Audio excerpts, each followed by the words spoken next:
জিদ্দা দেবদা, এর বাইরে তার সুপারস্টারও তৈরি হয়নি। তার মানে ইন্ডাস্ট্রি তো সেভাবে গ্রো করেনি, মানে তার সেটা যেখানে ছিল সেখানেই আছে। So hello everyone, welcome back to another video. তো তোমরা পরিণীতা থেকে শুরু করে, রাবণ থেকে শুরু করে, বা ম্যাজিক থেকে শুরু করে, বা আজকে অনেক এরকম ছবি আছে যেগুলো, অনেক বাংলা ছবি আছে যেগুলো অন্য অন্য ধারার ছবি, এবং যেগুলো অন্য অন্য ধারার ছবি হওয়ার পরেও যেখানে রাইটিং বা তার চিত্রনাট্য থেকে শুরু করে তার সংলাপ লিখেছে একজন রাইটার, যার নাম হচ্ছে অর্ণব ভৌমিক। আজকে তারই ইন্টারভিউ আমি করেছি। তো সেই ভিডিওটা তোমরা দেখো, এবং কোন পার্টটা বেশি ভালো লেগেছে সেটা অবশ্যই কমেন্ট সেকশনে জানিও, এবং কোশ্চেনগুলো তোমাদের কেমন লেগেছে সেটা নিয়ে অবশ্যই জানিও। যাই হোক, তোমরা ভিডিওটা দেখো। তো নমস্কার দাদা, কেমন আছো? আমি ভালো আছি। আর সামনেই দুর্গাপুজো এবং তোমার শাস্ত্রী ছবি মুক্তি পাচ্ছে, সবাই জানি। তো শাস্ত্রীর সাথে সাথে এদিকে বহুরূপী আছে এবং টেক্কাও আছে। তো তোমার পক্ষে এই জিনিসটা কতটা চাপের বা কতটা এক্সাইটমেন্ট ফিল করে? কারণ তোমার অপোজিটে এরকম এরকম বড় প্রোডাকশন হাউসের ছবিও আছে, বা তোমার এন থেকে এরকম একটা বড় একটা অ্যাভেঞ্জার্সের টিমও আছে, সেখানে মিঠুন চক্রবর্তী, শাশ্বত চট্টোপাধ্যায়, অনির্বাণ চক্রবর্তী প্রত্যেকজন আছে। তো তুমি কতটা এক্সাইটেড বা নার্ভাস ফিল করছো আগামী দুর্গাপুজোয় মুক্তি নিয়ে? না, নার্ভাস ফিল করছি না এই কারণে, দেখো এই যে 3টে সিনেমা নিয়ে চর্চা হচ্ছে, তার মধ্যে একটা আমাদেরও সিনেমা আছে। এটা একটা আনন্দের ব্যাপার, ঠিক আছে? কেন আমরা জানি পুজোতে সেই সিনেমাগুলোই জায়গা পায় যে সিনেমাগুলোর সেই পোটেনশিয়াল আছে পুজোতে আসার। এবার শাস্ত্রী, টেক্কা আর বহুরূপী, 3টে ছবি 3 রকম। বহুরূপী আমরা বুঝতে পারছি একটা কনম্যানের গল্প, ঠিক আছে? সেখানে যেহেতু শিবপ্রসাদ মুখার্জি আর আহ, নন্দিতা সেন আছেন, তো সেই কারণে আহ, তার ডিমান্ডটা অন্যরকম, কেন তাদের একটা নিজস্ব একটা অডিয়েন্স আছে।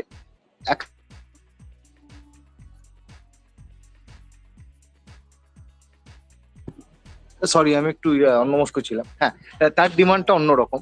টেক্কার ক্ষেত্রে প্লাস পয়েন্ট হচ্ছে সৃজিত মুখার্জি দেবদার যে কম্বোটা, সেইটা একটা লোকের কাছে একটা খুবই একটা ইন্টারেস্টিং কম্বো।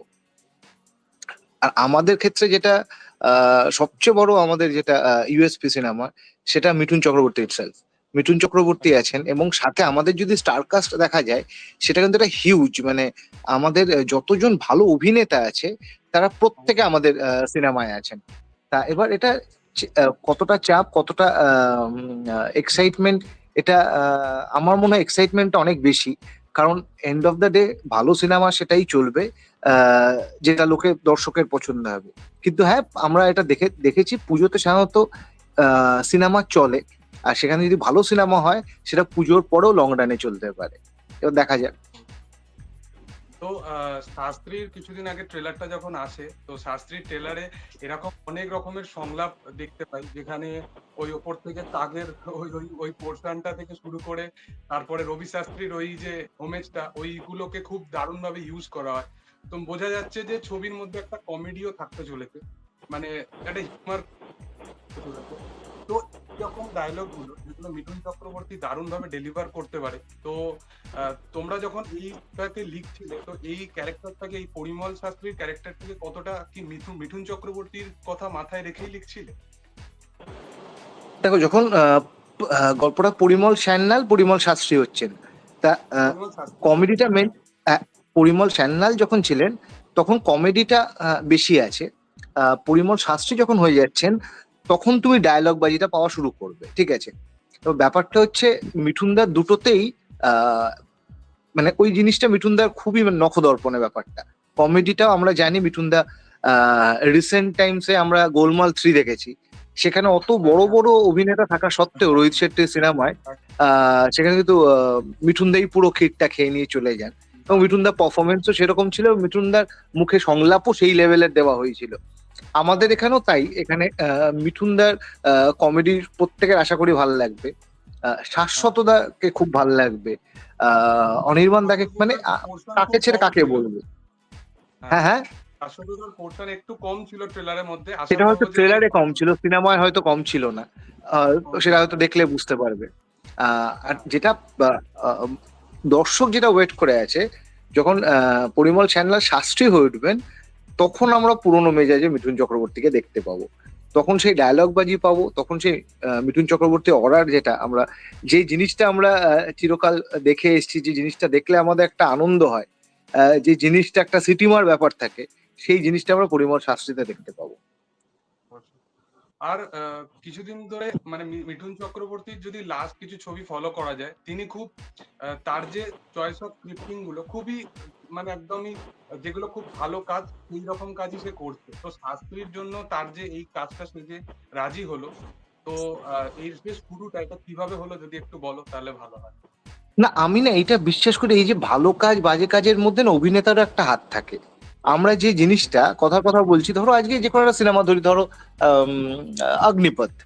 অগ্নিপথ কিন্তু তুমি দেখো, অগ্নিপথের মতো অনেক সিনেমা হয়েছে, অনেক কিছুই কিন্তু হয়েছে, কিন্তু সেখানে অমিতাভ বচ্চনের যে পারফরমেন্সটা ছিল, মিঠুন চক্রবর্তীও ছিলেন, কিন্তু মেন অমিতাভ বচ্চনের যে পারফরমেন্সটা ছিল, সেই পারফরমেন্স হয়তো কেউই ওরকম ডেলিভার করতে পারেনি বলে অগ্নিপথের মতো অনেক সিনেমা ট্রাই করেও কিন্তু হয়নি। তার মানে খালি সিনেমা কত ভালো, সেটার সাথে সাথে অভিনেতা দিয়েও একটা ইয়ে করে। মানে আজ যখন কাবুলিওয়ালা আসছে, আমরা কিন্তু এইটা বিশ্বাস করতাম যে কাবুলিওয়ালা আমরা যেরকম দেখে ফেলেছিলাম একবার, ছবি বিশ্বাসে কাবুলিওয়ালা, তারপরে সেটাকে রিক্রিয়েট করা খুব ডিফিকাল্ট ছিল। কিন্তু মিঠুন চক্রবর্তীর কাবুলিওয়ালা দেখে কিন্তু সবাই এই কথাটা বলেছিল, যিনি কোনো অংশে কম যাননি, কিছু কিছু জায়গা হয়তো উনি এক্সেল করেছেন, মানে আগের কাবুলিওয়ালার থেকেও। তাহলে অভিনেতার একটা বড় হাত থাকে একটা সিনেমার পিছনে, সিনেমা কিরকম চলবে, সিনেমা কিরকম ভাবে দর্শক নেবে, এবং সেইটাই মনে হয় কি যে উনি হয়তো ঠিক স্ক্রিপ্ট চুজ করেছেন। ব্যাপারটা কিন্তু সেরকম না। অভিনেতা অনেকটা একটা নর্মাল জিনিসকে অনেকটা উঁচুতে নিয়ে যেতে পারেন, এবং শাস্ত্রীয় ক্ষেত্রেও নিশ্চয়ই তার মনে হয়েছে যে এর মধ্যে কিছু হয়তো আছে, যে জিনিসটা তিনি হয়তো আরো মেলে ধরতে পারেন। এর পরবর্তী যেটা নিয়ে কথা বলবো সেটা তো শাস্তি রিলেটেড নয়, সেটা বিশেষত তোমাকে নিয়ে। প্রথম কথা হচ্ছে যে তোমার যদি এন্টার যদি অনেক ছবি দেখি, যেমন পরিণীতা দেখি বা বাজিতে তোমার কাজ দেখি বা রাবণে দেখি বা মির্জাতে দেখি, তো একটা তোমার রাইটিং কোনো একটা নর্মাল একটা যে ধারার, যে কোনো ধারার আহ, তুমি সেরকম নিয়ে ছবি লিখোনি, মানে তুমি অনেক রকম ধারা, অনেক রকম যে ভার্সেটাইলিটি, এটা যেটা তোমার রাইটিং এর মধ্যে সবসময় আমরা দেখতে পাই। তো এই জিনিসটা কি এখন যেরকম যে আমরা শুনছি যে যখন কমার্শিয়াল কাজের একটা চল ছিল, যখন রিমেক সিনেমা এরকম কাইন্ড অফ কাজ হতো বলে সেরকম বাংলা সিনেমা ইন্ডাস্ট্রিতে আমরা কমার্শিয়াল কাজ দেখতে পেতাম, এখন আর কমার্শিয়াল কাজের যে এটা খুবই কমে গেছে।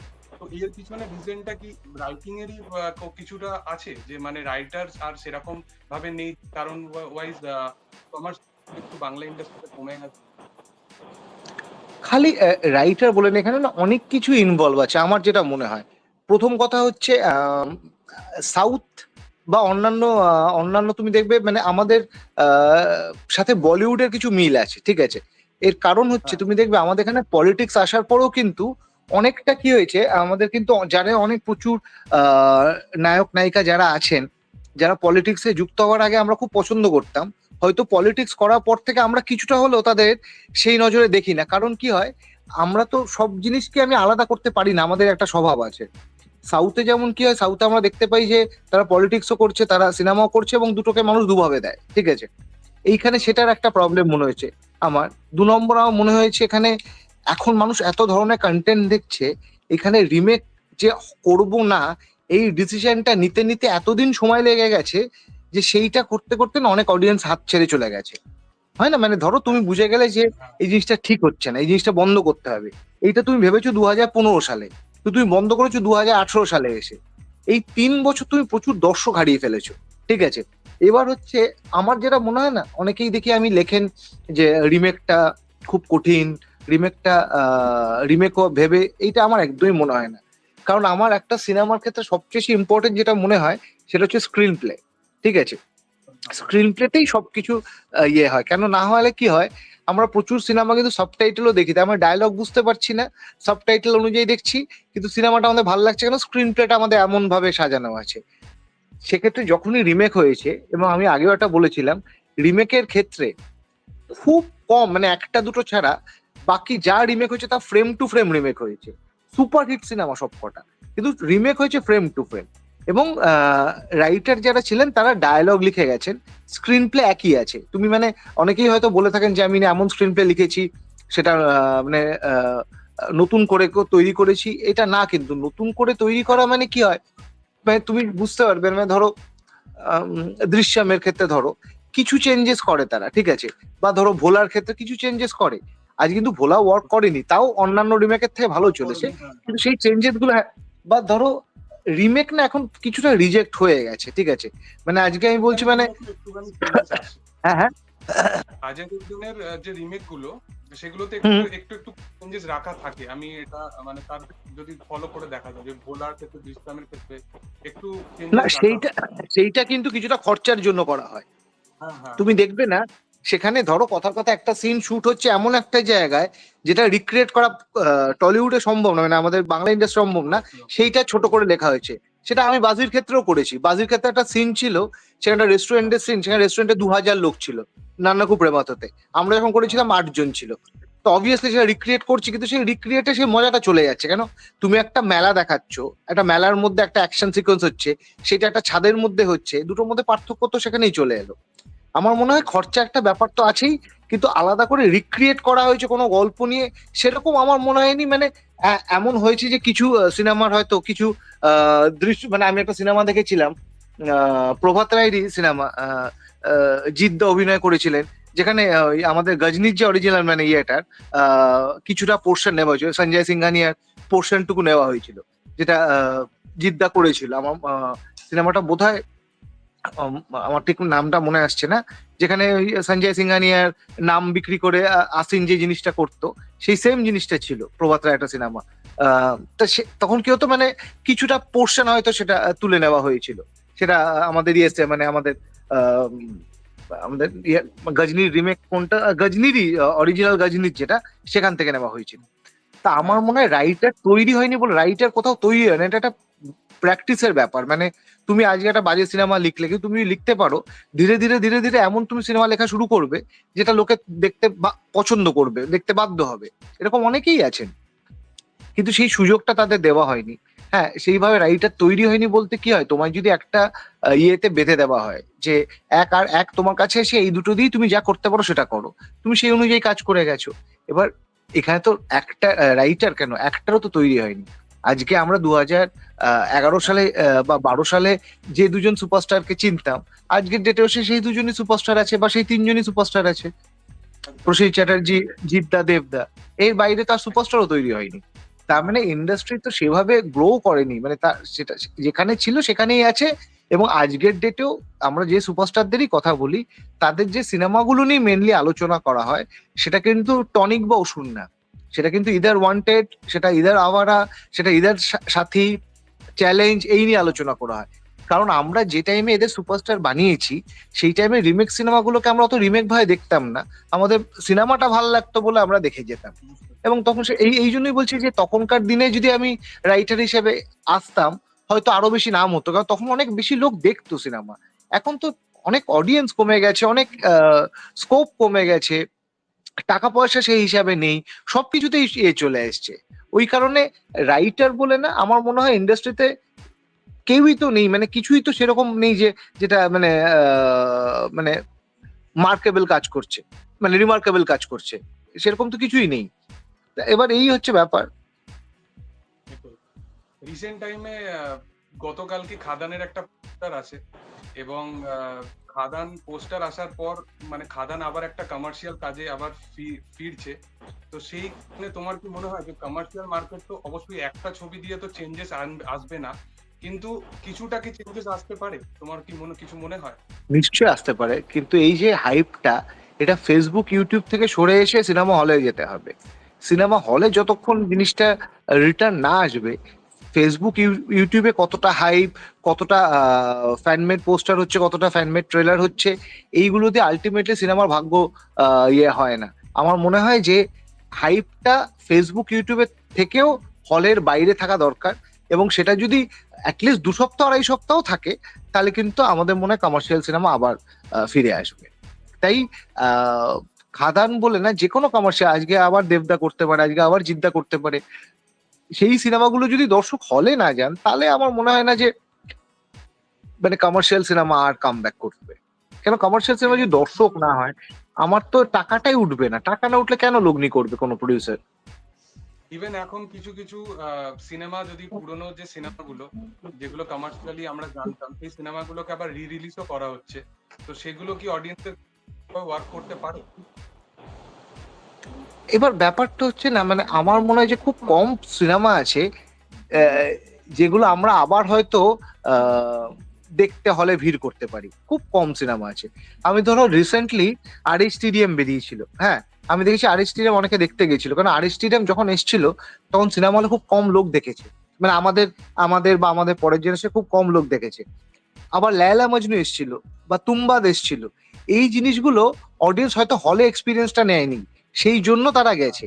এবং সেখানে কিছু ফ্যাক্টর আছে, অনেক সিনেমা আছে এটা হয়তো পরবর্তীকালে ওটিটিতে গিয়ে খুব পপুলার হয়েছে।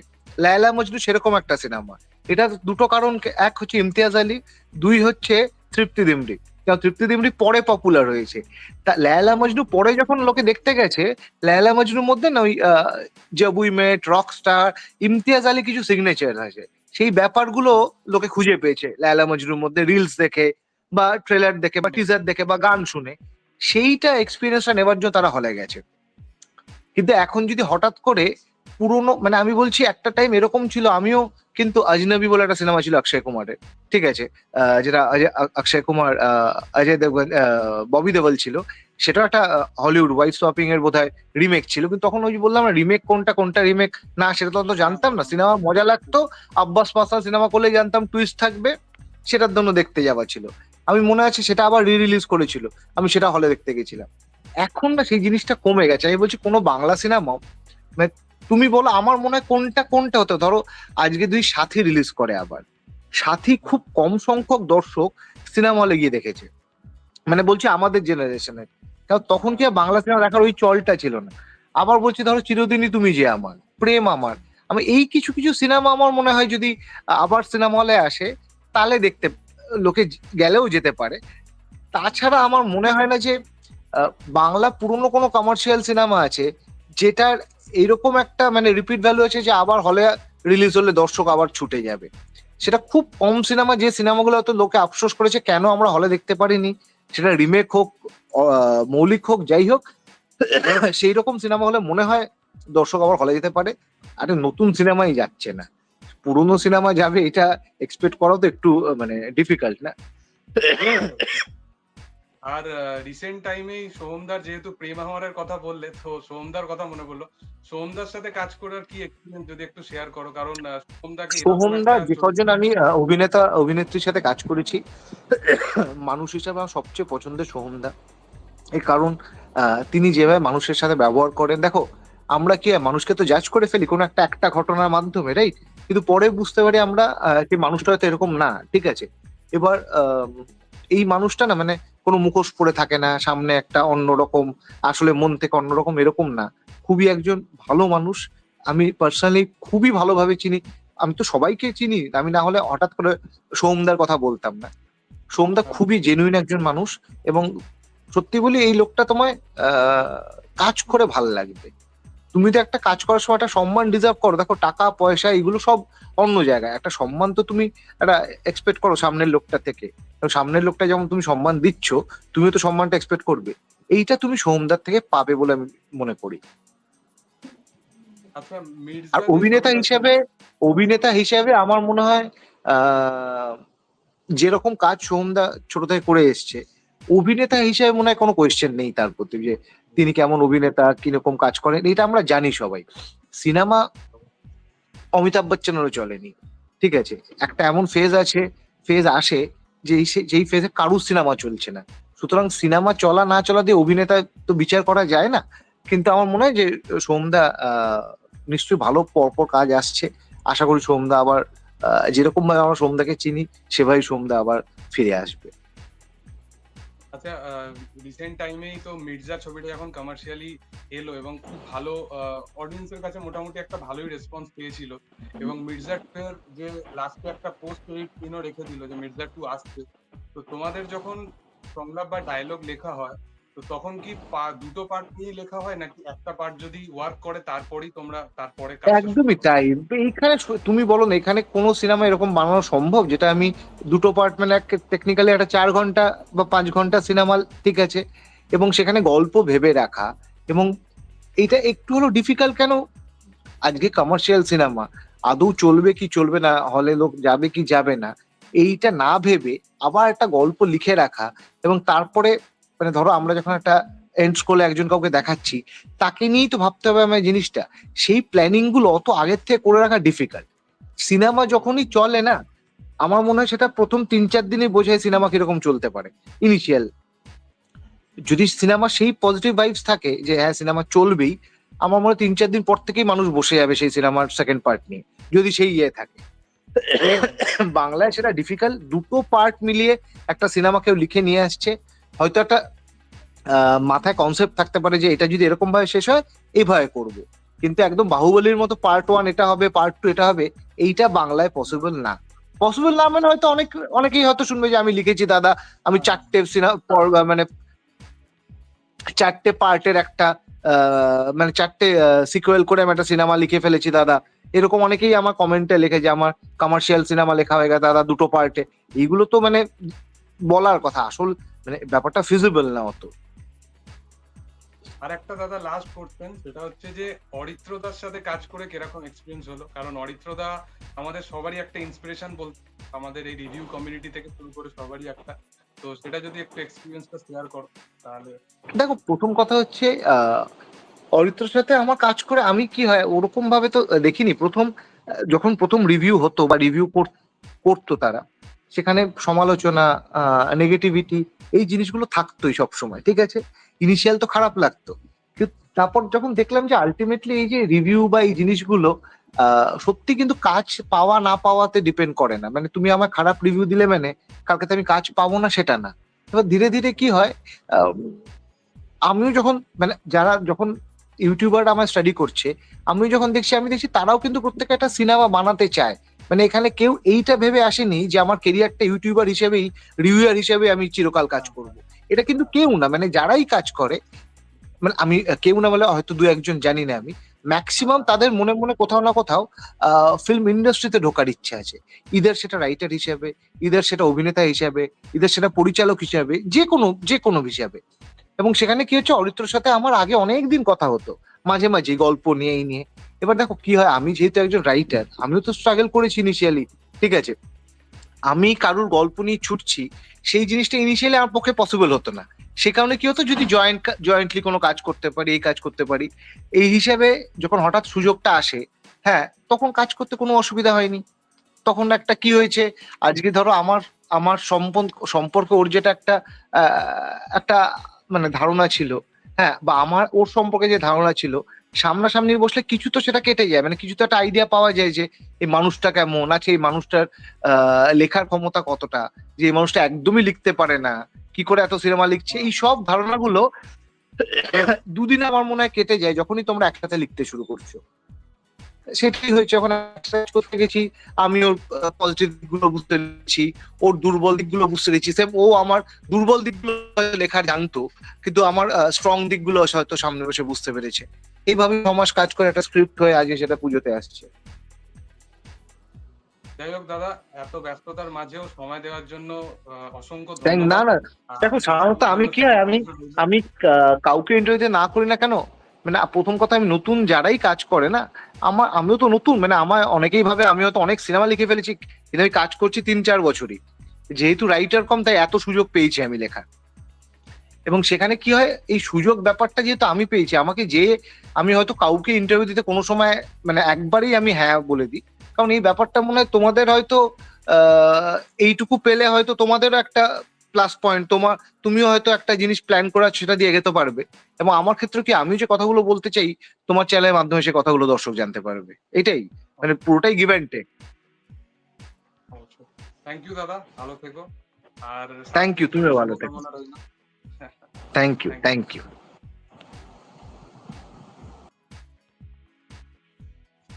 তো তোমাদের কোন পার্টটা অবশ্যই ভালো লেগেছে এই পুরো ভিডিওর মধ্যে তোমরা অবশ্যই কমেন্ট সেকশনে জানাতে পারো। আর ভিডিও যদি ভালো লেগে থাকে অবশ্যই লাইক শেয়ার সাবস্ক্রাইব করে দিও। Thank you all, by.